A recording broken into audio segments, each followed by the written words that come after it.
Tuhan, terima kasih Bapa yang baik. Kami ucap syukur Tuhan, Engkau sudah kumpulkan kami semua Tuhan melalui Zoom. Biar Engkau memberkati kami semua Tuhan, berkati juga internet yang kami pakai ini Tuhan. Terima kasih Tuhan, kami buka dan sambut berkat ibadah ini Tuhan, dalam nama Tuhan Yesus, haleluya, amin.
Silakan ke Pak.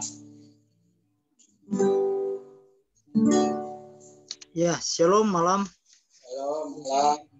Ya, kita terima kasih ya, kita kumpul bersama kembali dalam fellowship ini, dalam cell group ini, sehingga kita bisa saling memberkati dan mendengarkan firman Tuhan yang minggu lalu telah kita dengarkan, mungkin bisa menjadi sharing kembali dan menguatkan kita kembali. Ya, tapi sebelum kita memulainya, mari kita berdoa kembali ya. Biarlah kita dikuatkan kembali dan juga mendapatkan hal-hal yang akan kita dapatkan. Kita berdoa.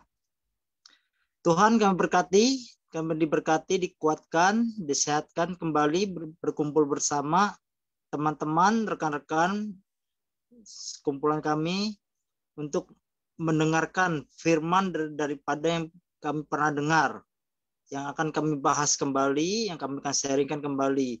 Yang juga mungkin kami juga mendapatkan hal-hal yang didapatkan dari sharing yang bukan hanya dari mulut bibir lidah kami, tapi Engkau yang memberikannya Tuhan.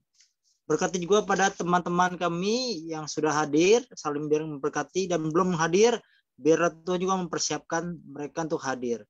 Berikan kami kesiapan hati kami untuk saling sikap hati yang baik Tuhan, untuk membuka hati yang baik juga. Amin. Malam, Pak Rustam, Pak Farel, semuanya. Malam, ya. Shalom. Ya. Kalau kemarin kita berbicara masih tema dasar yang kokoh. Hari ini kita juga tetap berbicara tentang dasar yang kokoh.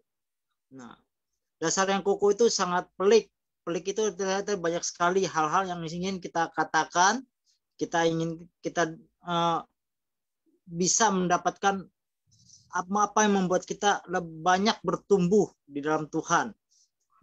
Kenapa kita bisa bertumbuh dalam Tuhan dengan dasar yang kokoh itu. Nah, pertama sekali adalah apa yang berharga di mata kita, di mata kita pribadi, itu belum tentu berharga di mata orang lain. Ya, di mata orang lain. Itu sudah menjadi suatu falsafah atau suatu pepatah. Itu betul dalam apa yang kita rasakan itu juga terjadi. Karena hal-hal seperti itu emang sudah terjadi, maksudnya kita rasakan. Contohnya apa? Contohnya ya situasi atau saat ini yang saya inginkan itu belum tentu yang Pak Rustam kendaki gitu istilahnya. Kedua adalah keberhargaan kita pribadi itu berbeda-beda. Jadi jangan kita menyamakan keberhargaan kita itu disamakan dengan keberhargaan tiap pribadi. Kadang-kadang kita menyamakan keberhargaan kita itu disamakan dengan tiap pribadi. Itulah yang membuat orang-orang jadi lihat, oh kok sama, saya kan bukan kamu. Kadang-kadang kita masuk ke sebuah restoran nih, sebuah restoran, kita main pesan aja, bawa teman kita 3 orang, kita masuk restoran 3, kita langsung pesan aja, saya pesan teh 3 teh panas, 3 teh panas, makan 3 porsi capcay gitu, contoh 3 porsi nih. Tapi mereka bilang, saya tidak suka makan makanan itu, gitu. Jadi membiarkan mereka memilih makanan mereka sendiri. Itu satu contohnya, makanan dalam bentuk makanan. Kedua juga dalam bentuk pakaian. Pakaian juga belum tentu warna yang kita sukai, atau warna yang kita sukai, corak yang kita inginkan, belum tentu kita belikan itu, kita pilihkan, kita bawa saudara kita itu sama gitu. Kita memang beli aja gitu. Itu beli aja 2 gitu. Nah, tapi kan berbeda. Nah, dan bentuk yang berharga itu belum tentu suatu kebendaan. Itu memang saya rasakan juga. Saya sedengar dan itu saya rasakan. Dan bentuk hal yang berharga itu belum tentu suatu kebendaan. Itu suatu contoh yaitu mobil, rumah, ya itu suatu properti, atau suatu kulkas, atau barang teknologi, itu handphone atau apapun juga. Tapi ya, tidak bisa diukur dalam kebendaan, tapi diukur dalam bentuk pribadi seseorang itu sendiri. Dia ingin apa? Dia harus mengenal orang itu lebih dalam. Sama lebih dalam lagi, kalau kita bicara tentang dasar yang kokoh, kita harus mengatakan apa yang berharga di mata Tuhan itu belum tentu berharga di mata kita. Kadang-kadang kita malah mengutamakan terlebih dahulu. Oh, ini pasti berharga di mata Tuhan. Pasti ini Tuhan inginkan. Tuhan inginkan kayak seperti ini. Tapi bukan seperti itu yang Tuhan inginkan. Yang membuat Tuhan inginkan adalah firman Tuhan yang Tuhan inginkan berkenan di hadapan Dia. Itu yang inginkan. Saya punya suatu ayat firman Tuhan yang saya pernah dengar, yaitu Yohanes 3 ayat 16. Mari kita baca, karena di sini ada tertulis Yohanes 3 ayat 16.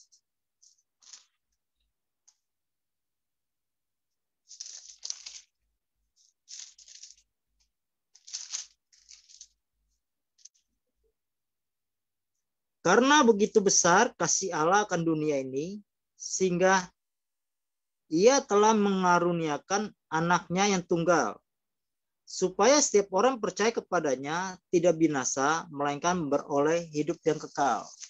Kalau kita baca dan kita renungkan ini adalah apa yang Tuhan anggap berharga. Di sini katakan karena begitu besar kasih Allah, yaitu dia pertama kali dia mengaruniakan anaknya yang tunggal, yaitu Tuhan Yesus Kristus untuk kita manusia menjadi penebus kita pribadi.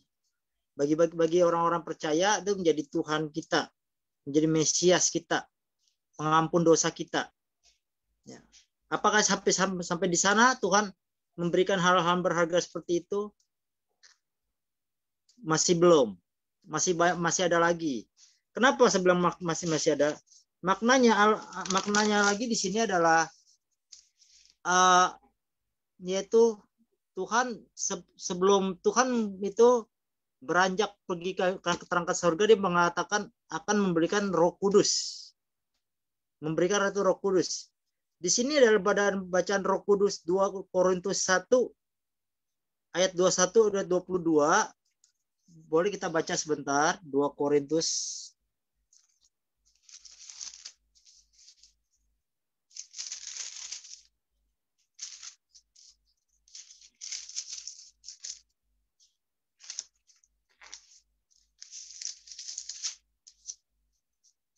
2 Korintus 1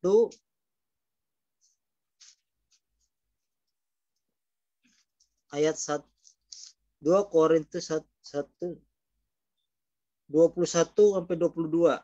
Sebab Dia yang telah meneguhkan kami bersama-sama dengan kamu dalam Kristus adalah Allah yang telah mengurapi, memeteraikan tanda miliknya atas kita dan memberikan Roh Kudus dalam hati kita sebagai jaminan dari semua yang telah disediakan untuk kita.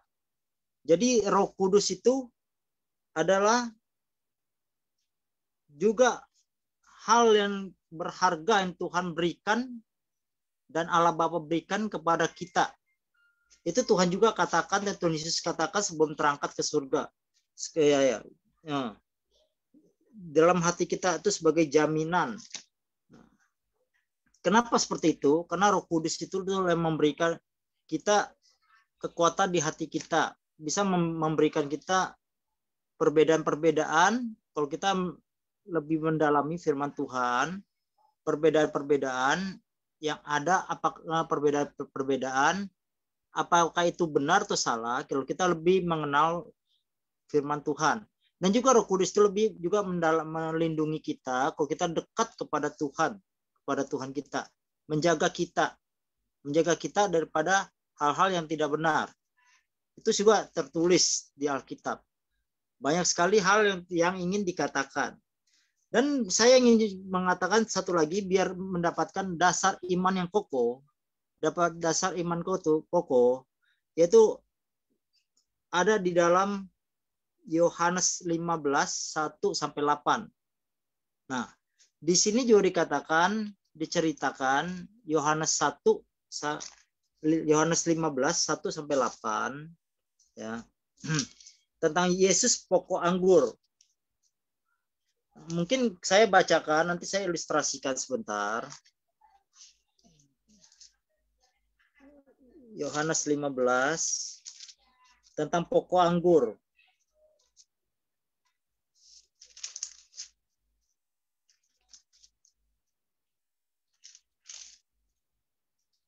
Pokok anggur yang benar. Akulah pokok anggur yang benar, dan Bapakulah pengusahanya. Setiap ranting padaku yang tidak berbuah dipotongnya, dan setiap ranting yang berbuah dibersihkannya, supaya dia lebih banyak berbuah. Kamu memang sudah bersih karena firman yang telah kukatakan kepadamu. Tinggallah di dalam aku, dan aku di dalam kamu. Sama seperti ranting tidak dapat berbuah dari dirinya sendiri kalau ia tidak tinggal pada pokok anggur. Demikian juga kamu tidak berbuah jikalau kamu tidak tinggal di dalam aku. Akulah pokok anggur dan kamulah ranting-rantingnya. Barang siapa tinggal di dalam aku dan aku dalam dia, ia berbuah banyak. Sebab di luar aku kamu tidak dapat berbuat apa-apa. Barang siapa tidak tinggal di dalam aku, ia dibuang di luar seperti ranting dan menjadi kering. Kemudian dikumpulkan orang dan dicampakkan ke dalam api lalu dibakar. Jikalau kamu tinggal di dalam aku dan firmanku tinggal di dalam kamu, mintalah apa saja yang kamu kehendaki, dan kamu akan menerimanya. Dalam hal inilah Bapakku dipermuliakan, yaitu jika kamu berbuah banyak, dan dengan demikian kamu adalah murid-muridku. Di sini diceritakan adalah Yesus adalah pokok anggur. Nah, Yesus adalah pokok anggur, dan kita sebagai orang yang percaya kepadanya, kita juga harus bukan hanya lebih mengenalnya, tapi lebih mendalami kasihnya, dan lebih mengenal kasihnya, dan juga kita harus bukan hanya lebih percaya lagi, dan kalau kita lebih menyerahkan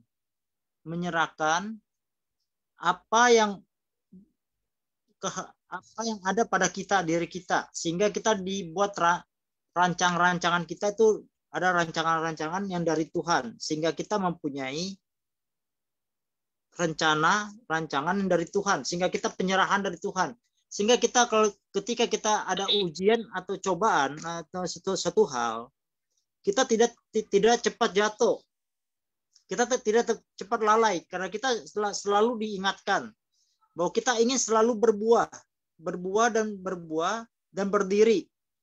Itu makna dari salah satu hal yang saya dapatkan. Dan kita juga harus di sini dikatakan selalu dibersihkannya oleh Tuhan, dan kita lebih banyak berbuah, lebih berbuah. Kalau kita tinggal di dalam Tuhan, kita juga bisa membawa orang-orang yang ada di sekitar kita, memancarkan api yang ada dan memberitakan firman Tuhan yang sudah kita dapatkan, sudah kita dengar, dan bisa memberitakan kepada orang-orang lain. Banyak makna yang didapatkan dalam hal-hal ini. Satu cerita yang saya dapatkan di dalam tentang pokok anggur ini adalah tentang perjuangan, tentang bagaimana dua orang yang seiman percaya pada Tuhan Yesus di lain kota, dua kota yang berbeda, ya, memperebutkan wilayah yang sama istilahnya. Ini ceritanya. Nah, sehingga mendapatkan ini saya cuma fokusnya ke dasar yang kokoh, ya. Ceritanya begini. Seorang pejuang yang lama yang sudah lama pensiun, dia menjadi seorang pastor, belajar Alkitab. Jadi dia dulunya seorang jenderal, belajar Alkitab. Nah, sehingga suatu ketika dia tuh seorang Irlandia. Suatu ketika dia dipanggil kembali menjadi kembali menjadi pemimpin atau penasehat perang Irlandia. Karena dia adalah seorang yang berpengalaman, mempunyai banyak sekali pemikiran yang sangat hebat, dan tangguh dalam perang. Dan satu lagi, ketika dia juga mempunyai disiplin yang kuat. Dan satu lagi, yang memerangi dia, yang menjadi lawan dia adalah seorang pemersatu. Waktu itu pemersatu dari Amerika. Ini kisah seorang dari Amerika. Pemersatu untuk menyatukan Amerika. Nah, ini disuruh oleh Presiden George Washington, juga seorang jenderal. Nah, dia ini bukan seorang pastor, tapi seorang jenderal. Dia berdua nih berperang sengit, berperang istilah tak terkalahkan. Yang satu sering baca firman Tuhan, yang satu juga percaya kepada firman Tuhan. Jadi kalau dikatakan siapa yang salah, siapa yang benar, kita cuma angkat tangan, ya kan? semuanya berharga di mata Tuhan. Nah, suatu ketika perang itu berlangsung sampai bertahun-tahun, memakan banyak korban. Itu sudah cukup lama. Karena yang menjadi yang tadinya pejuang dari Irlandia yang sekarang menjadi seorang jenderal ini sangat hebat, tangguh. Tapi yang ingin mempersatukan Amerika, kebetulan ini seorang dari bangsa Irlandia ini. Dia ini juga pemikir ingin mempersatukan Amerika gitu istilahnya. Dia mempunyai visi, misi dan visi. Tapi dia juga percaya pada Tuhan gitu istilahnya. Nah,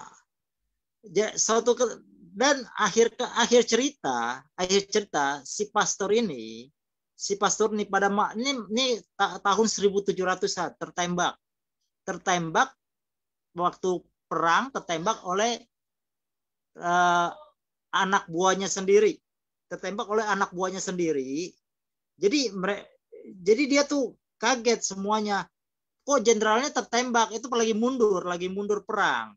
Tertembak oleh anak buahnya sendiri dan ingin dirawat kembali ke markasnya. Kalau kita dengar cerita ini, apa yang dipikirkan oleh si pastor ini? Apa yang dipikirkan oleh pejuang ini atau si jenderal ini yang tadinya beranjak ini? Dia tuh resah juga. Kenapa? Kalau nggak ada dia, anak buahnya dia tuh kacau, kocar-kacir, tidak santuran istilahnya, nggak beraturan. Akhirnya dikalahkan oleh yang datang diperintahkan oleh George Washington ini, sehingga si George Washington bisa menyatukan wilayah Irlandia. Nah, tapi yang saya ingin berikan tangkap di sini adalah dasar yang kokoh, maksudnya tidak boleh jatuh di dalam hanya gara-gara perang, dia hanya karena dia perang terluka, terus dia akhirnya menyerah, mati istilahnya. Dia tuh tidak istilahnya mengorbankan imannya. Kira-kira mengerti maksud saya? Maksud saya sederhana, di sini kalau kita mau tangkap, dia yang si jenderal ini, dia tuh ini masih lebih mendalami kasih Tuhan, mendekatkan sebelum dia mati, dia berdoa pada Tuhan. Apa yang Tuhan kehendaki, apa yang Tuhan rencanakan, apa yang Tuhan rancangkan, itu adalah kehendak Tuhan. Mungkin itu adalah kehendak Tuhan. Dia tuh sudah menyerahkan. Seperti yang saya bacakan di sini adalah tentang pokok anggur. Seperti yang kita dengar tadi tentang sharing adalah pengorbanan Tuhan Yesus. Jadi kita harus percaya kepada Tuhan itu bukan hanya percaya saja, tapi segenap hati. Jadi segenap hati, jangan mengangkat tangan bahwa kita tuh segala sesuatunya adalah milik Tuhan. Jadi dia tetap percaya pada Tuhan Yesus. Itu maknanya. Dan itu maknanya. Jadi tidak ada keraguan, kekhawatiran di dalam diri kita. Biarpun menghadapi tantangan atau cobaan seperti itu. Dan ini ada suatu pertanyaan, bagaimana untuk mendapatkan dasar yang kokoh? Sekali lagi, bagaimana untuk mendapatkan dasar yang kokoh? Ini ada suatu pertanyaan. Nah, jawaban dari saya pribadi, mungkin kita bisa bersaksi nantinya ya bersama, yaitu kita harus benar-benar yang kita dengar dari pokok anggur tadi, penyerahan Yesus Kristus sebagai penyelamat kita. Jangan setengah hati percaya kepada Tuhan, tapi segenap hati percaya kepada Tuhan. Ikuti firman Tuhan dengan sungguh-sungguh. Dan berikan hati kita dan buka hati kita dan lakukan apa yang Tuhan kehendaki. perkenankan. Jadi serahkan, biarkan rancangan-rancangan Tuhan yang terjadi. Itu salah satunya mendapatkan dasar iman yang kokoh, sehingga tidak sekali-sekali atau gampang dipatahkan tengah jalan. Itu yang ingin saya katakan. Kedua, dengan percaya yang tinggal dalam Tuhan, tidak perlu ragu dan khawatir, kita juga bisa mendapatkan dasar iman yang kokoh. Ya, sekali lagi.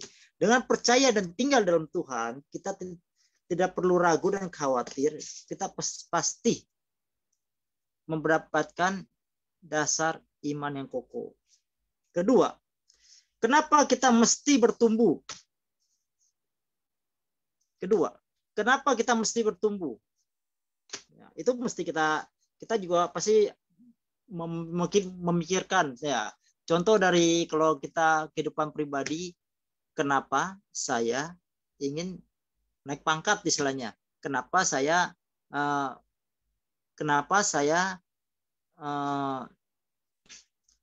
istilahnya usaha saya ingin maju, berkembang. Ya, jadi kita lebih sejahtera istilahnya. Perlu nggak? Perlu. Jawaban dari saya pribadi di sini sudah dituliskan di Alkitab. Satu, sudah dibacakan. Satu adalah karena itu adalah kehendak Tuhan yang ingin kita bertumbuh.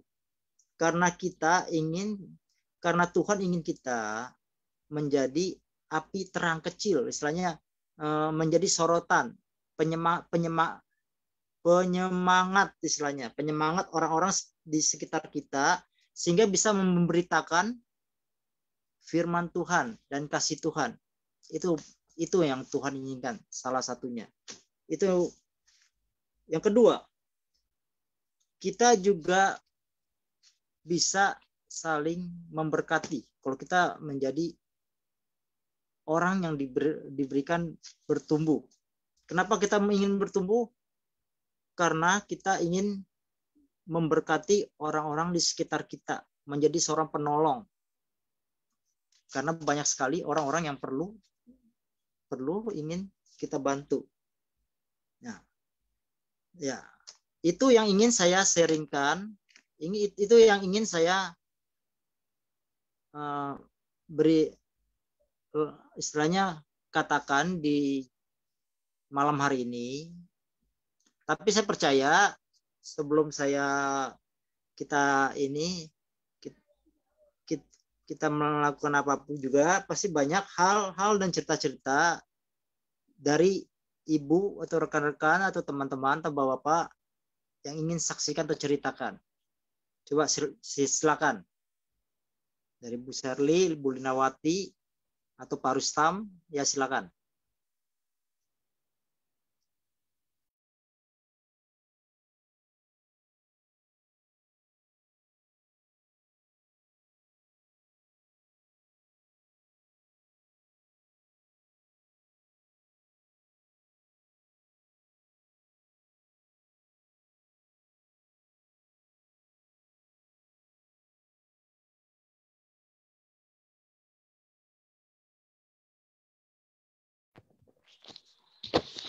Kalau dari saya sedikit aja Pak Billy, cuma sharing aja dikit.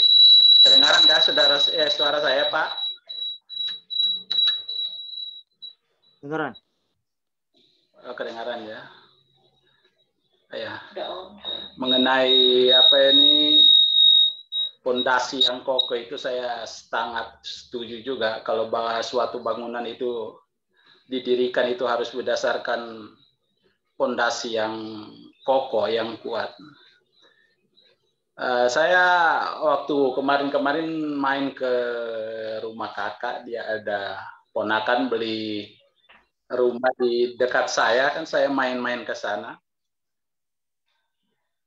Jadi kakak saya punya anak beli rumah di dekat juga sih dari sini. Kalau saya ke gereja sering lewat situ, lewat belakang sana.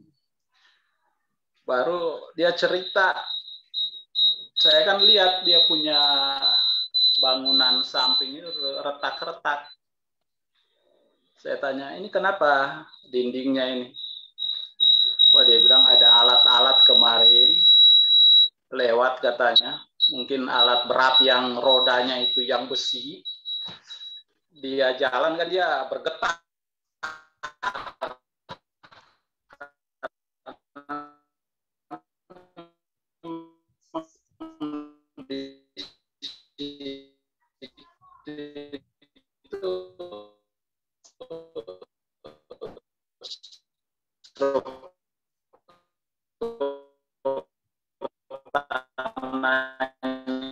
Itu dia rawa dulunya, memang rawa besar. Itu harus mempunyai bangunan di atas. Itu sama juga dengan kita manusia. Kita harus tanam betul-betul dalam firman Tuhan di dalam hati kita. Ada kalanya saya juga pernah ya saya nggak usah ngomong lah, pernah dulu di gereja yang saya dikasih tahu, ya sampai sekarang saya masih ingatlah perkataan itu. Sampai saya bertanya dalam hati sampai sekarang, kok kenapa ya orang yang saya percayakan, istilahnya saya mengenal Tuhan dari beliau, dia berkata, Pak Rustam, kalau jadi orang itu jangan terlalu kudus. Nah, saya bingung. Jadi orang itu jangan terlalu kudus. Saya bertanya sebenarnya orang yang jangan jadi orang jangan terlalu kudus. Nah, sampai sekarang saya bertanya, saya ya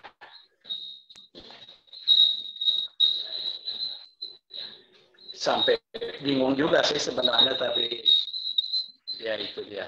Saya yang penting saya itu kalau kerja di kapal, apalagi di kapal itu kerja itu resiko saya itu kayaknya beda dengan yang di darat. Kalau kita di kapal itu setiap istilah kita kalau di kapal itu mau menyandarkan kapal kerjanya pola gerak selalu saya pegang. Kalau ada handle itu untuk dibawa kapal maju mundur itu handle-nya itu saya selalu berdoa, puji Tuhan, setiap pekerjaan saya yang saya lakukan selalu tidak ada kendala. Puji Tuhan. Itu aja. Ya, itu juga kalau saya ada kalanya, saya pernah sharing kemarin suka-suka nyari ayat-ayat referensi dari itu tentang pengertian dan itu dari ayat-ayat Alkitab itu.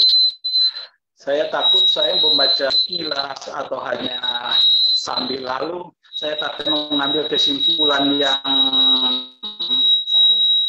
salah, tidak sama kesimpulan yang apa yang dimaksud Tuhan dalam Alkitab itu. Ada kalanya untuk mengerti isi dari Alkitab itu memang kita harus ada Roh Kudus yang bekerja di dalam hati kita itu, supaya kita dapat memahami arti dari Alkitab itu. Ada kalanya saya kalau cuma baca hanya sekilas bingung artinya apa, maksudnya apa. Tapi kalau kita baca dengan teliti dan dengan ada jiwa yang ingin tahu istilahnya arti dan ini dari ayat-ayat itu, ada kalanya saya mengerti apa yang dimaksud dengan ayat-ayat tersebut. Ada kalanya apa yang saya baca kalau kayak malam ini besok mau hari Minggu ke gereja, apa yang saya baca ada kalanya orang yang pendeta yang khotbah mengenai ayat-ayat yang dia sampaikan itu bertepatan dengan ayat yang saya baca. Saya bilang, oh puji Tuhan, rupanya terjawab sudah. Rupanya ini yang saya yang baca ini maksudnya. Ya begitu. Seperti itu. Seperti itu ya, itulah ya perlunya fondasi yang kuat di dalam hidup kita ini. Apalagi sekarang ini tantangan di depan makin berat ya, kita harus selalu percaya sama Tuhan.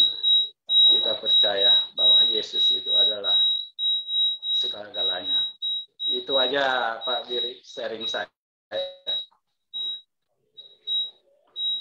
Ya. Terima kasih Pak Rustam. Terima kasih. Iya. Terima kasih.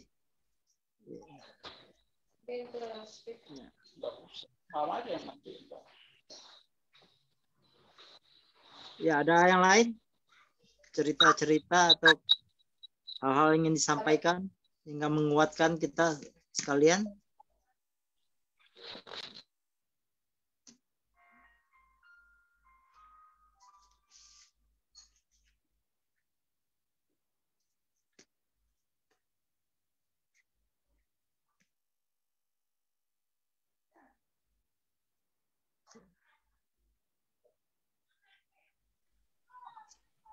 Shalom. Ya, silakan, Bu Shirley. Iya, ini saya cuma nambah aja. Kebetulan kan suami saya ini kan dari seberang, dari umatnya Ismail. Dia sudah berapa tahun ya Pak ya?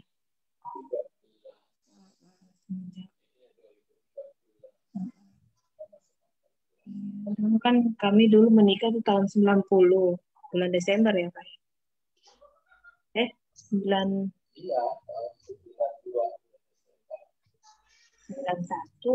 90 Desember. Itu kami menikah itu tahun 90 bulan Desember tanggal 6 ya Pak ya. Tanggal 1. Tanggal 9. Lupa lagi. Tanggal 9 Desember 90 ya, lumayan begitu kan. Selama ini kami berumah tangga itu ada aja ya namanya. Rumah tangga itu selalu ada yang naik turun gitu ya. Tapi saya percaya bahwa di balik itu semua ada rencana Tuhan yang indah. Tahun bertahun saya tiba-tiba suami saya merasa merasa terpanggil. Akhirnya dia minta untuk dibaptis, ya puji Tuhan, semua yang di gereja lama dulu kan di tempat ibadah dulu sempat terdiam ya. Kita juga sempat kaget. Tiba-tiba suami saya berdiri pingin dibaptis. Tahun berapa ya Pak dibaptis? 2013 dibaptis. Tadinya memang saya duluan yang sudah dibaptis itu. Terus waktu saya dibaptis, saya nggak ngasih tahu kalau saya sudah ikut Tuhan Yesus. Dia juga belum tahu kalau saya sudah ikut-ikut ibadah, jalan-jalan ikut sama mami kan, Oma, ibadah. Terus akhirnya anak-anak yang paling besar ini, yang si Cinta Ria ini pas karya, ayo Pak, kita katanya daripada Papa sendirian di rumah, diajak sama anak, yuk kita sama-sama ibadah katanya. Jadi kita nggak terpisah-pisah lagi, kata gitu kan. Puji Tuhan, ada panggilan Tuhan yang ingat, dia ternyata sudah mau menerima untuk dibaptis. Ya, semenjak dibaptis itu sudah ada perubahan yang luar biasa lah di dia. Di suami saya itu sudah ada perubahan yang luar biasa. Itulah iman yang kokoh seperti itulah. Dia punya keyakinan bahwa Tuhan yang dia sembah itu benar-benar Tuhan yang hidup. Amin. Dan Tuhan yang tidak pernah dia tahu seperti apa Tuhannya dulu kan. Tapi dia tahu sekarang dia udah paham, oh ini Tuhannya dia yang luar biasa, yang sanggup untuk memulihkan dia. Apa semuanya tantangannya dia bisa dia hadapi semua itu semua banyak tantangan di luar sana juga ya. Terus udah sampai di situ dalam bertahun bertambah akhirnya kami memutuskan untuk apa nikah lagi ya Pak ya, semacam iya kita disatukan di gereja apa ya Dok? Nikah apa ya namanya ya, pemberkatan ya namanya ya. Nah, segitu udah itu aja saksian saya dulu. Terima kasih. Ya, terima kasih Bu Shirley ya. Silakan Pak Billy. Ya, telah istilahnya mengikut Tuhan ya. Ya. Apalagi berdua gitu ya, saling duluan. Saya juga salut juga sama Pak Rustam yang sekarang nih mau mendalami Alkitab gitu istilahnya, lebih mendalami Alkitab lah. Nah, itu juga satu hal yang bagus ya. Tapi itu juga perlu makanya minta tolong dibimbing terus, minta dibantu. Soalnya kan kalau saya juga kan tadinya juga dari seberang juga, dari Ismail juga. Kan saya kan ikut papi kan orang Medan Tapanuli Selatan. Ya. Ikut papi, sebagian anak yang lainnya lagi ikut mami, seperti itu. Jadi saya juga masih banyak belajar gitu, masih perlu banyak diajarin. Iya boleh. Dibicarakan aja antar mama papa gembala langsung nggak apa-apa. Iya. Aja. Terima kasih. Iya terima kasih. Ada yang lain mau diceritakan karena ini bukan hanya kesaksian, ini suatu cerita tentang dasar iman yang kokoh itu memberi kita pembentukan ya kan, memberi kita juga satu saling memberkati, memberikan kita kadang kita juga bukan hanya hal-hal yang enak kita terima itu menjadi kokoh gitu istilahnya. Jadi hal-hal yang menguntungkan kita itu bisa membuat kita lebih kokoh gitu istilahnya. Contohnya begini nih. Saya pernah menjadi seorang pedagang. Memang saya ini seorang pedagang sampai sekarang ya kan. Nah, saya ini seorang marketing gitu istilahnya ya kan. Ya. Ketika saya melihat ini cuannya besar atau untungnya besar, ya saya memberikan kepada namanya istilahnya kepada agennya itu, tokonya itu langganan saya tuh diskonnya lebih besar istilahnya. Satu diskon lebih besar, pembayaran hari-harinya juga lebih lama gitu ya kan. Ya. Tapi di saat sisi itu merugikan saya. Saya pikir itu menguntungkan saya gitu loh. Jadi saya pikir hal yang menguntungkan itu bisa membuat kita lebih untung. Padahal itu bisa merugikan kita juga. Memang saya terima uangnya, tapi dia bayarnya bisa lebih dari 45 hari. Padahal saya membutuhkan uangnya itu 30 hari pun saya udah butuh uangnya untuk muter modal gitu istilahnya. Nah, dari sini saya ingin mengatakan bukan hal yang untung buat kita bisa lebih menguntungkan, tapi hal yang merugikan juga bisa membuat kita juga memaknai kita lebih berhikmat. Ya, jadi saya ingin dari rekan-rekan atau teman ibu-ibu atau bapak ada cerita-cerita yang membuat kita saling memberkati. Ya silakan.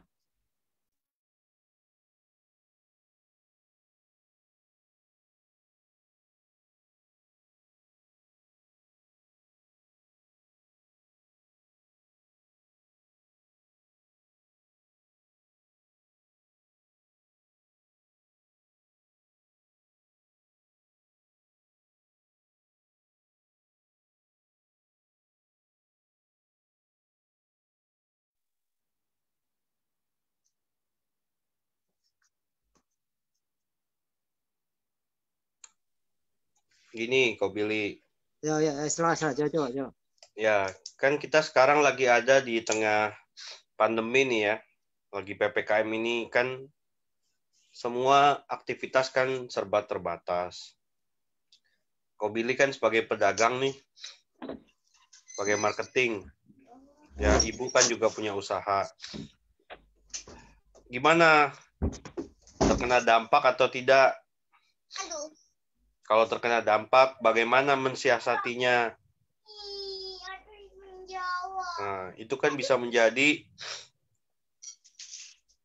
hubungan antara selama kita memiliki keyakinan, selama kita memiliki dasar yang kokoh dalam Tuhan, sekalipun mungkin dagangan kita terpengaruh karena pandemi jadi lebih sepi, omset turun, tapi karena kita punya dasar yang kokoh, kita tetap percaya bahwa Tuhan tidak pernah berhutang. Begitu loh contoh. Coba cerita. Boleh. Saya ingin ceritakan kalau yang ini Pak Gembala ceritakan itu memang cukup bagus juga ya. Nah, saya tadinya seorang pemain pet shop ya. Pemain pet shop itu supplier ya. Supplier pet shop ya di mana-mana saya itu memasukkan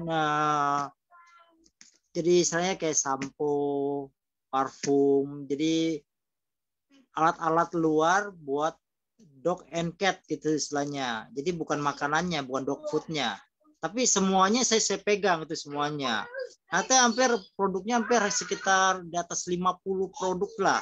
Dan sampai tiga pabrik gitu istilahnya, 3 pabrik. Dan yang satu pabrik itu istilahnya satu CV lah istilahnya lah. Itu utamanya punya saya gitu istilahnya. Itu saya itu jadi jajaran pertama gitu istilahnya, nomor 1 itu istilahnya. Itu kan udah ada cuan ya kan. Kalau mau cari ya cari saya istilahnya kan. Nah, kebetulan sekali, ini namanya kebetulan sekali. Tadi kan saya udah bilang, saya itu nggak pernah namanya bilang itu merugikan saya. Saya itu pet shop-nya itu tiba-tiba pernah ditanya sama Pak Gembala sendiri nggak salah. Pak Gembala tanya, pet shop-nya masih berjalan nggak kalau nggak salah. Itu tiba-tiba berhenti, tiba-tiba juga nggak berhenti, nggak tahu kenapa. Nah, tapi saya tahu kenapa. Itu pas itunya sudah meninggal. Itu pun masih berjalan sebentar. Pemiliknya meninggal. Itu nggak bisa dikelola lagi. Nah, pemiliknya. Itu tapi langganan saya masih banyak. Masih cari saya. Tiba-tiba tahun 2020 tuh pas masuk sebelum Imlek itu pesta musim semi itu ya Xinjia lah, kalau orang Hokkien ngomong Xinjia lah. Kalau kita ngomong Mandarin Konien lah, lebih inilah ya. Pesta musim semi lah istilahnya. Jadi sebulan sebelum itu saya berhenti.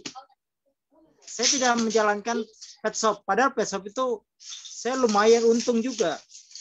Sebulan saya jual lumayan untung. Untungan saya di atas angka ya di atas 10 juta lebih lah ya. Hampir 20 jutaan lah gitu ya kan.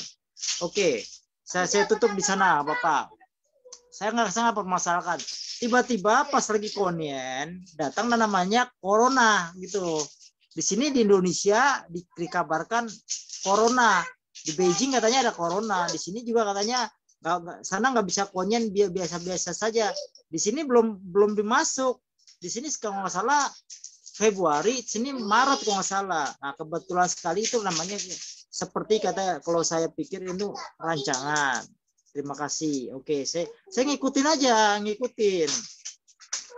Sampai saya ngikutin ke versi yang istilahnya balik lagi ke apa namanya jualan. Saya kan belum, saya tuh namanya masih belum tahu mau jual apa ya. Jadi saya bantu istri saya. Akhirnya saya main akhirnya saya main properti.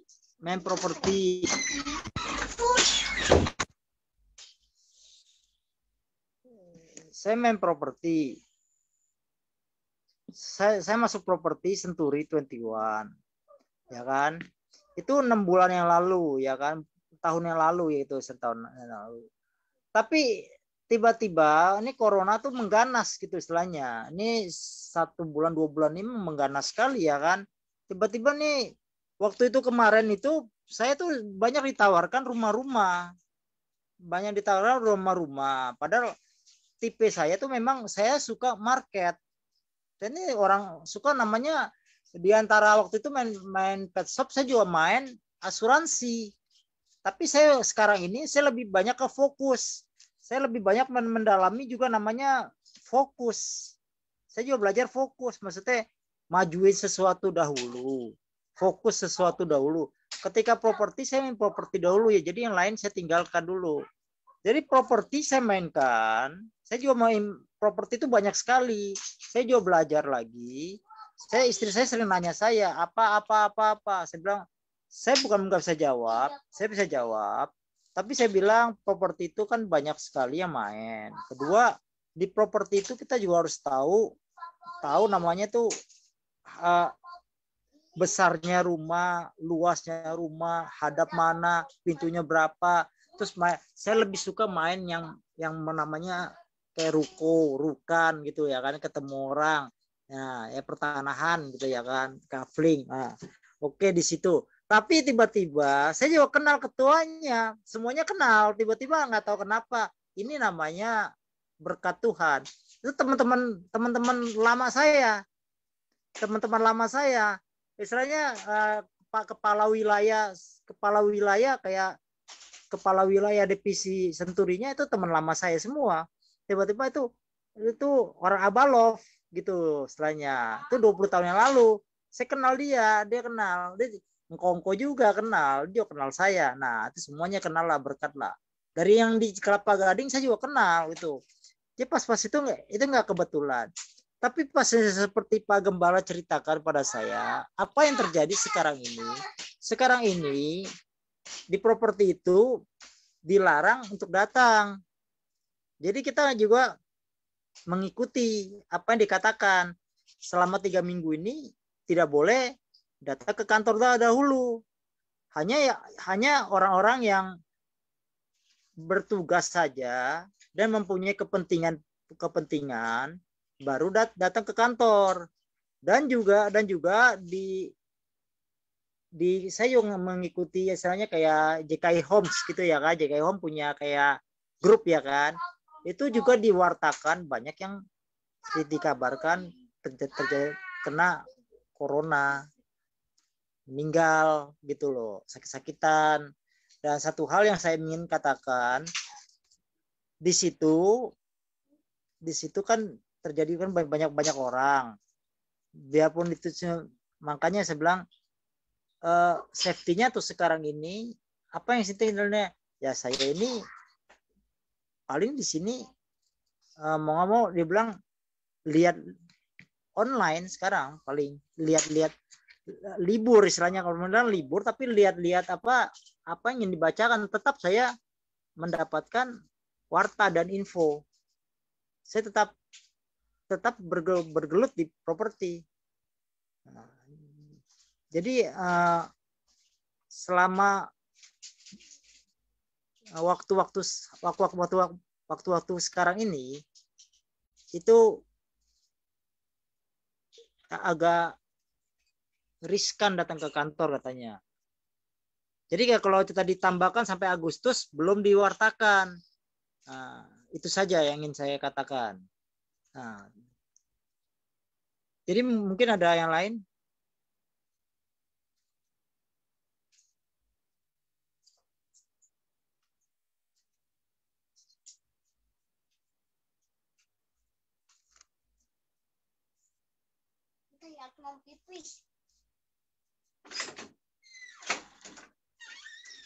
Ya, Bu Tanculing, apa ada cerita-cerita yang mungkin membuat Ibu yang bertumbuh?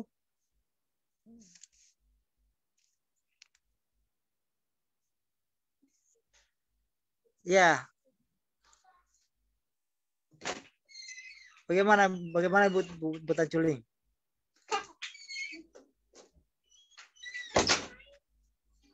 Bagaimana Bu Tanculing kalau cerita Ibu berbuah gitu, istilahnya Ibu bisa menetap atau bisa tetap bertumbuh dalam Tuhan gitu istilahnya. Boleh Bu cerita pada kita? Nggak apa Bu, silakan. Pak Billy, saya sih tetap walaupun dalam bagaimanapun susah, dalam pun bagaimana kesusahan saya, tetap saya setia sama Tuhan. Ya dalam masalah kelemahan saya kan banyak kekurangan saya, tapi kan saya nggak pernah ceritain ke apa-apa gitu kan. Tapi kami yakin dan percaya, apalagi di bulan-bulan COVID ini ya, omset nurun, pemasukan nggak ada, kadang-kadang sepi ya, toko udah tutup. Tapi kami bersyukur aja lah ya. Pokoknya Tuhan pasti tolong, Tuhan tidak akan meninggalkan anaknya yang percaya kekurangan. Kami yakinin itu aja. Kami pasti yakin kalau Tuhan selalu memberkati. Yang saya minta kepada Tuhan itu ya kesehatan yang utama buat anak-anak saya. Dimana kalau anak-anak saya ada banyak kelemahan, sakit, apa, saya bersyukur. Karena Tuhan telah menolong pada keluarga saya dan anak-anak saya semua. Dan kalau soal ekonomi, kami juga bersyukur. Ya, setiap hari bisa makan, ya udah cukup. Pokoknya kami bersyukur lah ya. Walaupun dalam pandemi corona ini kan sulit sekali ya. Jalanan ditutup, terus toko ditutup. Nah, mau usahanya gimana? Mau masaknya gimana? Kan buat tempat masaknya nggak bisa. Kalau udah ada ini kan, PPKM ini, nggak bisa masang lagi, tip. Ya otomatis Pak Hartono ya bersyukur aja lah ya. Ya walaupun sedikit dapat uang ya untuk makan, untuk apa. Tapi kami yakin dan percayalah Tuhan tidak akan pernah meninggalkan anaknya yang percaya kepadanya. Amin. Pokoknya saya syukuri aja. Walaupun saya tidak pernah takut Tuhan meninggalkan saya. Tapi kami yakin yang penting Tuhan memberikan saya kesehatan. Itu yang utama. Amin. Makasih ya Pak Billy. Ya amin. Terima kasih Ibu Tanculing. Ya betul. Tuhan selalu tolong kita. Ya, jadi nggak pantang menyerah lah ya istilahnya. Ada yang lain cerita-cerita ya istilahnya memberkati kita semua. Bahwa kita juga mempunyai dasar untuk memberkati, saling memberkati. Nih saya ada cerita. Misalnya kita lagi nggak punya uang nih. Udah 3 hari ini nggak ada uang nih. Terus kita jalan-jalan misalnya ke Indomaret, ngorek-ngorek celengan, apa nih yang bisa dibeli buat ganjal nih ya. Terus pas sampai di Indomaret gitu ya, misalnya pas kita lagi parkir motor atau sepeda atau mobil, udah turun, terus ada orang yang buru-buru keluar dari Indomaret lari. Pas dia lari, ada duit jatuh selembar 100.000. Nah, respon kita gimana nih? Apakah, wah puji Tuhan, ini jawaban doa? Atau kita panggil, oh enggak, itu bukan hak kita. Kita panggil, Pak, Bu, ini tadi uangnya jatuh. Ayo. Kita panggil orangnya, kalau orangnya mesti pulangin. Tapi nggak tahu juga ya, kalau kebutuhan juga susah. Kalau orangnya udah hilang gimana? Orangnya udah pergi gimana? Udah hilang berarti itu memang Tuhan kasih kita hak kita. Ya kan orangnya udah pergi, kita mau kasih siapa? Nggak mungkin dong. Tapi kalau masih ada orangnya situ ya kita pulangin kembali, Bu, uangnya jatuh. Tapi kalau orangnya udah nggak ada ya itu memang hak kita, udah dikasih Tuhan rezeki. Pada hari itu walaupun kita nggak punya duit, itulah rezeki. Namanya rezeki, kita nggak tahu. Ya, yang kedua belanja nih ke pasar.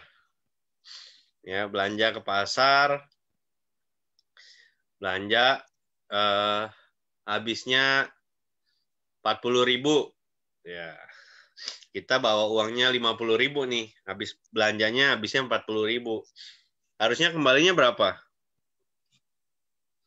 10.000. 10.000. Emasnya karena lagi rame, lah ini kembalinya 20.000. Pulangin nggak gitu orangnya? Ya, pulangin apa enggak nih? Atau bilang, wah ini juga berkat Tuhan nih. Ya kita pulangin, kalau kita jujur, kalau kita benar ingat kasih Tuhan, kalau kita jujur kita pulangin. Ya tergantung kepada orangnya, Pak Pagam. Kalau dia nggak jujur ya dia ambil aja sendiri, kan berkat kata dia. Ya, kalau enggak, nah kita juga kan kalau kurang kita balik lagi ke orangnya. Pak, uang kita kurang kembaliannya. Sama kayak itu juga, kita harus pulangin. Ya, orangnya. betul. Kita. Semangat kayak buat Culing kalau soal duit kayaknya semangat nih kayak. Kita bicara soal duit aja kalau gitu deh. Ini tuh contoh sederhana dari tema tentang dasar yang kokoh. Iya. Gitu loh. Ini hal yang paling sederhana dalam keseharian. Kita mungkin saja mengalami hal-hal seperti yang tadi, dua hal tadi. Gitu loh. Kalau kita punya dasar yang kokoh, kita tahu bahwa kalau kita ambil milik orang lain bisa dirugikan. Maka kita tidak melakukan itu. Gitu. Ya. Itu contoh aja. Nah, mungkin ada lagi nih, ini kan banyak pebisnis nih di sini nih. Ada Ibu Linawati, ada Pak Farel juga. Gimana nih? Lagi PPKM, omset menurun atau enggak? Terus gimana strateginya bisa tetap jualan terus tanpa kenal kata sepi?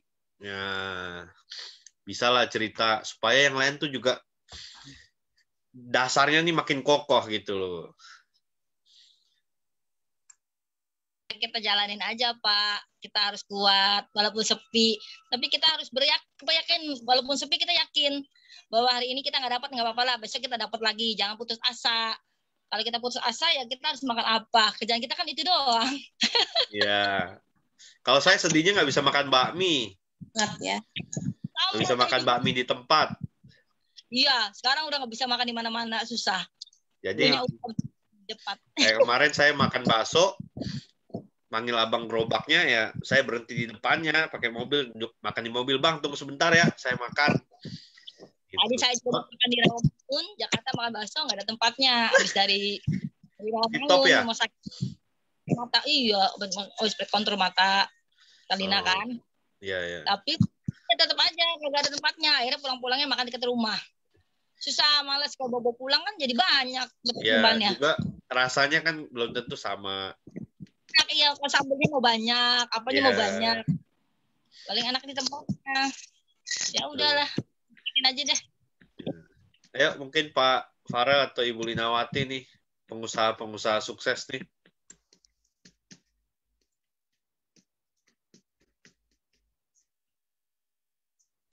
Kalau lihat statusnya Pak Farel kan, OTW kemana? Duren Sawit. OTW kemana lagi Pak? Saya mau share screen, boleh nggak nih Pak? Boleh.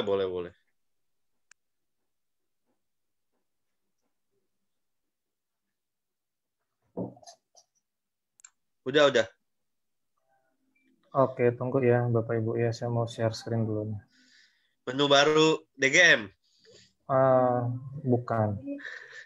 Saya emang 2 minggu ini sepi. Satu hari bisa dapat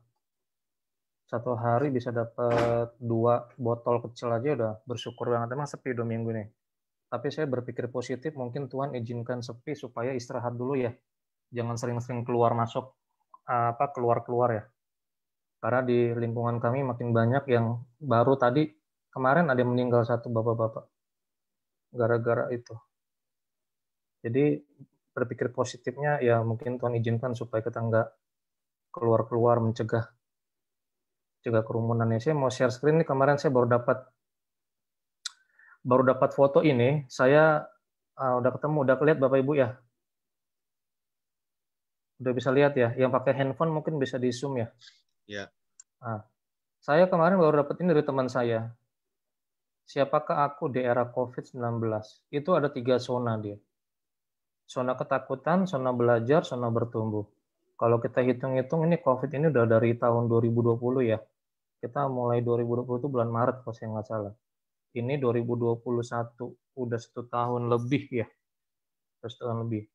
Di awal-awal mungkin kita masuk kepada zona ketakutan ini ya. Kita banyak beli stok masker, kita banyak beli obat, kita banyak beli hal-hal yang berhubungan dengan kondisi kesehatan. Kemudian kita menyebarkan rasa takut dan marah, kita marah, kesel. Apalagi ketika tahu sudah mulai diperlakukan pembatasan. Bekerja sudah mulai harus online, sekolah sudah mulai harus online, lalu kita meningkat kepada sering mengeluh. Ini saya masih ingat nih, di bulan Maret 2020, terakhir kali saya keluar nge-Grab itu, saya keliling Kuningan, keliling Sudirman, Gatot Subroto sampai saya rekam itu sepi, nggak ada sama sekali. Dari Duren Sawit, saya melintasi Pondok Bambu, saya ke arah Pasar Gembrong, saya ke arah Tebet, saya arah masuk Kokas, saya masuk ke Kuningan, saya masuk ke masuk ke Tanah Abang, itu saya nggak dapat bayangin. Saya jujur saya ngeluh, bensin habis 50.000, 70.000 habis, akhirnya pulang saya. Kemudian saya langsung share tuh info-info kesepian tuh, mudah marah. Awal-awalnya kita masuk zona ini, betul ya Bapak Ibu ya. Kalau kita mau jujur sama hati, kita masuk zona ketakutan. Takut kita, nggak siap dengan semuanya ini. Lalu mulailah saya masuk dalam zona belajar nih. Mulai menerima kenyataan. Kenyataan artinya ya udah saya nggak bisa nge-grab lagi. Karena saya kalah bersaing sama supir-supir atau driver-driver Grab yang diberikan mobil dari TPI. TPI itu penyedia jasa layanan mobil. Jadi kalau misalnya saya nyicil mobil ke TPI itu sih diutamakan gitu loh. Diutamakan. Coba tanya Ibu Sherly pasti paham deh. Udah saya mulai menerima kenyataan kalau saya nggak bisa nge-grab lagi, daripada saya ngabisin bensin, saya nggak jalan. Mulai April tuh saya berhenti total di rumah, nggak jalan sama sekali. Mulai menerima kenyataan, kemudian saya stop ya, udah mulai stop baca berita yang membuat cemas. Artinya saya udah mulai sharing tuh. Oh, banyak kan berita-berita kan ya. Oh, ini tanya, kadang-kadang saya tanya sama Pak Irwan ini bener nggak nih berita ini? Kadang-kadang saya tanya sama teman yang paham, saya tanya sama semua orang. Kalau untuk belanja, memang saya dari dulu, dari kecil kami tidak diajarkan untuk belanja, nyetok barang itu banyak-banyak. Kalau saya pribadi, orang tua selalu mengajarkan belanja sesuai kebutuhan. Kamu butuh apa minggu ini, beli.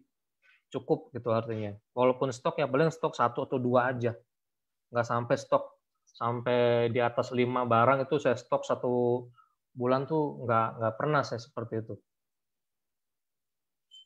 Kemudian mulai belajar mengenal emosi diri sendiri. Nah, ini saya bulan Juni 2020 tuh saya mulai olahraga. Akhirnya saya mengelola emosi saya dan olahraga. Olahraga di rumah orang tua saya di Duren Sawit itu kan ada lantai 2-nya. Di situ saya pakai olahraga, saya lihat di YouTube, saya senam, saya sampai menyadari loh kalau emang situasi ini nggak bisa kita tidak bisa kita hindari gitu ya.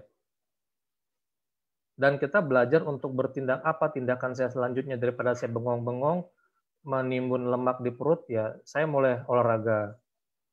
Ya, kemudian sudah mulai stop share informasi yang tidak jelas kebenarannya. Paling saya hanya share info-info yang lucu-lucu ya. Info-info yang lucu-lucu yang buat kita ketawa, yang buat kita senang. Kemudian menyadari bahwa semua pihak berusaha untuk melakukan terbaik, daripada kita memaki-maki pemerintah, daripada kita melakukan tindakan yang tidak baik, kita mendoakan pemerintah seperti itu.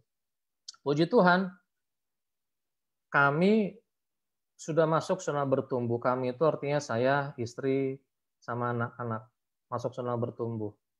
Ya, sudah mulai memikirkan orang lain. Kami pindah ke THB, kami misahkan diri dari orang tua, kami mulai membangun kembali tempat rumah, kemudian menggunakan bakat kemampuan. Disinilah Tuhan kasih berkat pas bulan Januari ya.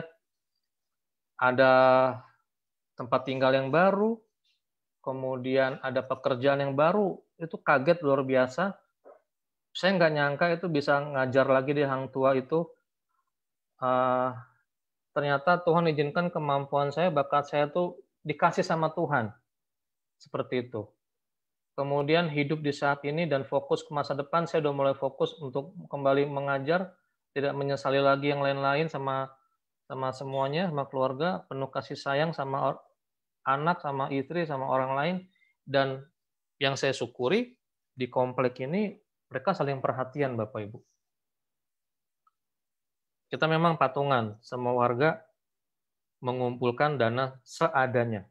Ada yang lebih, ada yang pas, kita kumpulkan menjadi satu, lalu di RT kita ini, di RT kami ini, uang yang masuk itu dikelola bagi bagi warga yang isoman, yang melaporkan diri, itu akan di stok vitamin, akan diberikan makanan pagi, siang, sore, sesuai jumlah orang di rumah.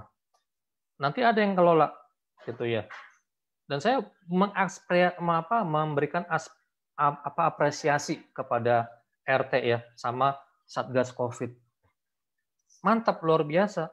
Bahkan saya pernah foto itu saya kasih ke Pak Irwan, di setiap rumah yang kena COVID itu sudah dikasih stiker bahwa dia kena COVID. Jadi penduduk atau warga tuh bisa berhati-hati, jangan lewati itu. Ya. Kemudian mulai menjaga emosi, tetap bahagia. Nah, di sini saya kembali olahraga nih Bapak Ibu. Mulai tanggal 1 Juli, saya sama Gwen, karena udah beban beratnya udah nggak bisa lagi nih, olahraga. Kembali lagi olahraga tuh setelah mandek setahun ke olahraga. Sampai sekarang puji Tuhan masih bisa olahraga. Walaupun kadang habis olahraga kaki kiri sakit, karena kaki kiri saya ini kan bermasalah. Dengkul sama mata kaki itu nggak selesai-selesai, udah bertahun-tahun. Ya. Kemudian saya mencari cara untuk beradaptasi dengan perubahan. Disinilah istri saya bilang, ayo kita jualan. Jadi ceritanya itu kita punya usaha ini, usaha kecil-kecilan ini dimulai karena waktu itu ada promo di Starbucks. Starbucks itu bikin promo yang 1 liter beli 2 harganya 100.000. Biasanya kan yang 1 liter itu kan harganya mahal Starbucks ya, sekitar 80.000. Cobalah green tea sama ini. Istri saya tertarik sama green tea. Enak ya rasa green tea-nya. Iya. Gimana ya caranya kita coba? Kita coba cari, kita beli susu, kita beli ini, kita gabungin sama jelly. Jadi, coba. Enak, kita jual. Mulai cari botol, mulai bikin stiker, mulai merancang, dan lain sebagainya. Itu kami praktekkan tuh. Mempraktekkan keheningan, kesabaran, menjalin relasi dengan tetangga. Ada berkat sedikit, kami kasih sama tetangga, ya kan? Mengajarkan kreativitas dengan usaha tadi kan kita mengajarkan kreativitas. Jadi dalam kondisi COVID ini, di era COVID ini memang kita harus masuk zona bertumbuh, dan saya percaya Bapak Ibu Jemaat GKI Home, kita semua akan menuju zona bertumbuh ya, amin ya. Saya berharap ke arah sini kita semuanya. Jadi sehingga dasar kita yang setelah kita tanam bertahun-tahun, kita kan udah jadi orang Kristen bertahun-tahun nih. Kita jadi orang Kristen bertahun-tahun, Yesus itu sudah kita kenal, sudah lama, kita sudah sering nyanyi pujian-pujian penyembahan, kita sudah sering lihat kesaksian-kesaksian. Dalam era kondisi COVID ini, mari kita masuk dalam zona bertumbuh. Ya, zona bertumbuh, kita masing-masing ajak istri, ajak suami, ajak anak-anak. Kalau kita sudah bertumbuh, kita bisa share kepada tetangga kanan, kiri, depan, belakang kita. Saya sudah bertumbuh, ayo Bapak Ibu kita bertumbuh sama-sama. Seperti itu. Jadi memang kalau ditanya usaha yang kami sedang rintis ini, 2 minggu ini sepi. Kami coba bikin promo. Beli 1 liter, dapat 1 kemasan 250 mili. Tetap aja nggak ada yang mau beli. Kan nggak mungkin kami bikin promonya beli 250 mili gratis 1 liter, kan berat banget ya. Itu mah ngeri banget ya. Tetap sepi. Ya, tapi syukur aja ya, mungkin positive thinking-nya Tuhan masih mengizinkan ini terjadi supaya kita istirahat dulu lah, supaya nggak kecapean. Jadi nggak keluar masuk rumah, keluar masuk, membawa virus ke rumah dan menyebabkan rumah jadi penuh virus. Kami sih berpikirnya positif gitu aja. Puji Tuhan. Jadi ini yang bisa saya sampaikan, Bapak Ibu terkasih, bagaimana kami menghadapi COVID ini ya. Siapakah aku di era COVID ini ya? Saya bersyukur sudah masuk zona bertumbuh untuk terus memiliki dasar teguh itu dalam Yesus Kristus. Terima kasih Pak Billy. Ya, terima kasih Pak Farel ya. Itu cukup bagus Pak Farel penyampaiannya ya. Ya, itu penyampaiannya dari COVID itu istilahnya kayak pembelajaran ya. Itu memang semuanya melakukan hal itu ya. Bagus sekali. Iya. Terima kasih Pak Farel. Iya, sama-sama Pak. Ya, terima kasih. Ini udah mendekati jam 9, kalau masih ada yang ingin bersaksi atau bercerita ya boleh juga. Juga kalau ada ingin disampaikan tadi ya nanti sampai saya ke Pak Gembala ya pembelajaran itu ya. Oh ya, kalau tadi saya bilang tadi pendoa-doa lewat chatting aja ya. Nanti kalau Pak Rustam ingin didoakan itu sering sakit kepala ya Pak ya. Pak Rustamnya. Oke. Masih ada yang ingin disampaikan?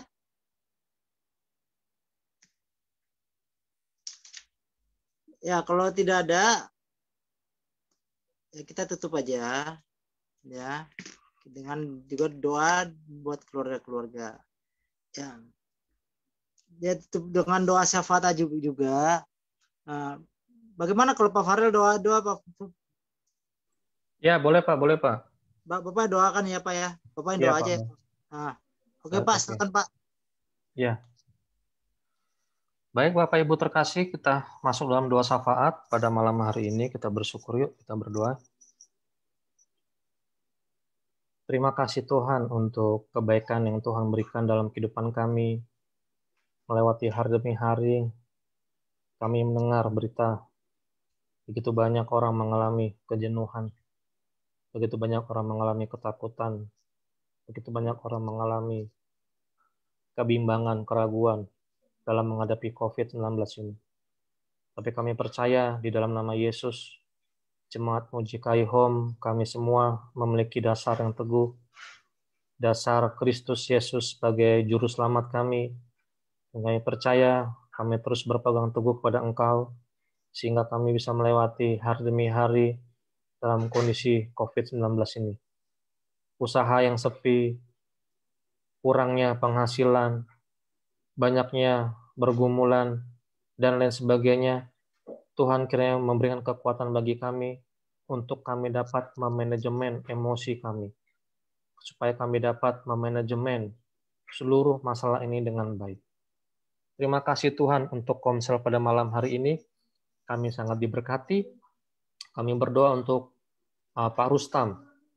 Tuhan, malam hari ini kami menopang bagian kepala Pak Rustam yang seringkali sakit, yang seringkali pusing.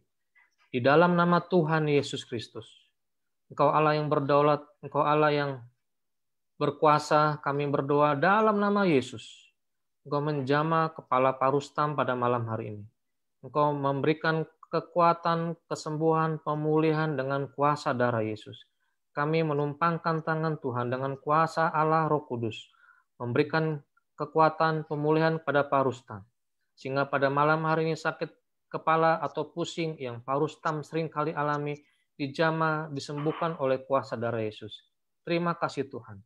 Berkati Pak Rustam dalam menyelesaikan pendidikan pelayarannya. Berkati Ibu Shirley, berkati Oma terkasih dalam masa tuanya, berkati anak-anak mereka, khususnya pasca dalam masa proses pemulihan terus supaya pemulihan terus terjadi dan diberikan kekuatan kesehatan yang sempurna. Kami percaya Tuhan menolong. Juga berdoa untuk keluarga Pak Billy.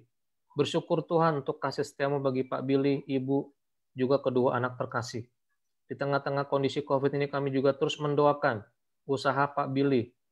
Semua usaha yang sedang ia gumulkan, semua usaha yang sedang ia rencanakan bersama istri, kami percaya Tuhan memberkati, mencukupkan supaya semuanya boleh berjalan sesuai dengan kehendak Tuhan. Sebagai kepala rumah tangga, berikan kesabaran, kekuatan, iman yang teguh, berlandaskan dengan firman Tuhan, sehingga Pak Billy sungguh-sungguh mengenalkan Tuhan dalam kehidupannya. Berdoa juga Tuhan untuk Ibu Linawati bersama dengan Pak Budi. Kami percaya Allah menolong Pak Budi bersama Ibu dan juga kedua anaknya. Engkau mengurapi usahanya, Engkau memberkati supaya usaha martabaknya terus diberkati Tuhan. Tuhan memberikan kesehatan, kekuatan bagi ibu dan bapak dan juga kedua anak. Kami percaya Allah senantiasa menolong, memberkati setiap pergumulan, setiap persoalan yang sedang Bapak Ibu sedang hadapi. Terima kasih Tuhan Yesus. Kami juga berdoa untuk keluarga Pak Hartono, Ibu Tan Chun Ling bersama semua anak-anak mereka, Lina, Leni, dan cucu, dan juga suami dari Lina, dan semua yang ada. Tuhan Yesus mengasihi, Tuhan Yesus memberkati dengan kuasa-Mu. Kami berdoa untuk Pak Hartono, berikan kekuatan kesehatan dalam bekerja. Kami percaya Tuhan, walaupun tengah-tengah kondisi COVID ini, Tuhan terus memberikan jalan keluar, sehingga ada pekerjaan-pekerjaan yang baru yang Tuhan siapkan bagi Pak Hartono. Berkati kesehatan mereka semua, Tuhan Yesus. Tuhan memberkati semua kesehatan kekuatan kepada keluarga Ibu Tan Chun Ling ini. Terima kasih Tuhan. Kami juga teringat akan keluarganya Ibu Yohana. Beberapa minggu yang lalu mereka juga positif COVID. Kami berdoa untuk Ibu Yohana, untuk Bang Alfa, untuk Mas Yusuf. Kami berdoa untuk bapaknya juga, untuk adiknya juga, bahkan juga untuk Ray. Kami berdoa dalam nama Yesus. Dalam proses pemulihan ini, biar kiranya Tuhan terus bekerja memulihkan kondisi fisik mereka. Virus COVID dijamah, dipulihkan, disembuhkan, sehingga mereka bisa sehat kembali, bisa bersuka cita kembali. Tuhan memberkati usaha, pekerjaan mereka, dan semua rencana mereka ke depannya. Terima kasih Tuhan. Berkati juga keluarga yang lainnya, baik Cik Lucy bersama juga dengan Louis, bahkan juga semua jemaat Tuhan yang ada, yang tidak kami sebutkan namanya satu persatu, Tuhan berkati. Terlebih lagi kami juga berdoa untuk gembala kami, Pastor Irwan. Bersyukur Tuhan untuk kasih setiamu, di mana Tuhan senantiasa menolong Pastor Irwan dalam setiap kehidupannya, dalam mengembalakan gereja ini. Tuhan Yesus mengasihi, memberkati dengan kuasa-Mu, menolong Pak Irwan, memberikan kekuatan kesehatan dalam kehidupannya, dalam pelayanan, dalam pekerjaan, berikan hikmat, kekuatan dalam memimpin gereja-Mu ini, memberikan visi misi yang baik, sehingga gereja-Mu ini semakin bertumbuh. Berkati kesehatan Pak Irwan Tuhan dalam pekerjaannya di kantor juga Tuhan tolong lindungi dengan kuasa-Mu. Berkati Ibu Wanda, berkati juga Faye dalam masa pertumbuhannya, supaya Faye bertumbuh menjadi anak yang takut akan Tuhan dan dilindungi. Terima kasih Tuhan Yesus, terima kasih. Kami juga berdoa untuk persiapan kami ibadah minggu besok ini Tuhan. Mengingat masih dalam kondisi PPKM ini, biar akhirnya persiapan ibadah minggu melalui Zoom dan juga streaming Facebook boleh berjalan dengan baik. Tuhan memperlancar semua barang-barang elektronik yang kami gunakan supaya tidak ada gangguan sama sekali. Terima kasih Bapak, ini doa dan cuma syukur kami. Berkati bangsa negara kami ini, berkati presiden kami, berkati para tenaga kesehatan, berkati polisi, TNI, dan semua orang-orang yang terlibat memberikan keamanan bagi bangsa kami ini. Tuhan menolong memberkati mereka semuanya. Sehingga bangsa kami ini bisa melewati masa-masa COVID ini dengan kemenangan dan ada persatuan, kesatuan dalam kasih setia Tuhan. Terima kasih Bapak, ini doa dan ucapan syukur kami. Terima kasih Tuhan. Untuk doa berkat, saya serahkan kepada Pak Irwan. Mari angkat kedua belah tangan kita dan terimalah berkat Tuhan. Tuhan memberkati engkau dan melindungi engkau. Tuhan menyinari engkau dengan wajah-Nya dan memberikan engkau kasih karunia. Tuhan menghadapkan wajah-Nya kepadamu dan memberikan engkau damai sejahtera. Diberkatilah seluruh kehidupanmu, keluargamu, kesehatanmu, pasanganmu, orang tuamu, anak-anakmu, seluruh keluarga besar, mata pencaharian, ekonomimu, seluruh kehidupan kita, percayakan ke dalam tangan Tuhan. Karena Tuhanlah yang menjamin kehidupan kita, dan Dialah yang menyertai kita sampai selama-lamanya. Terimalah berkat yang sempurna di dalam nama Bapa dan Putra dan Roh Kudus, di dalam nama Tuhan Yesus Kristus, mulai hari ini sampai selama-lamanya. Haleluya. Amin. Amin. Terima kasih ya Bapak Ibu. Ya, terima kasih Tuhan berkati.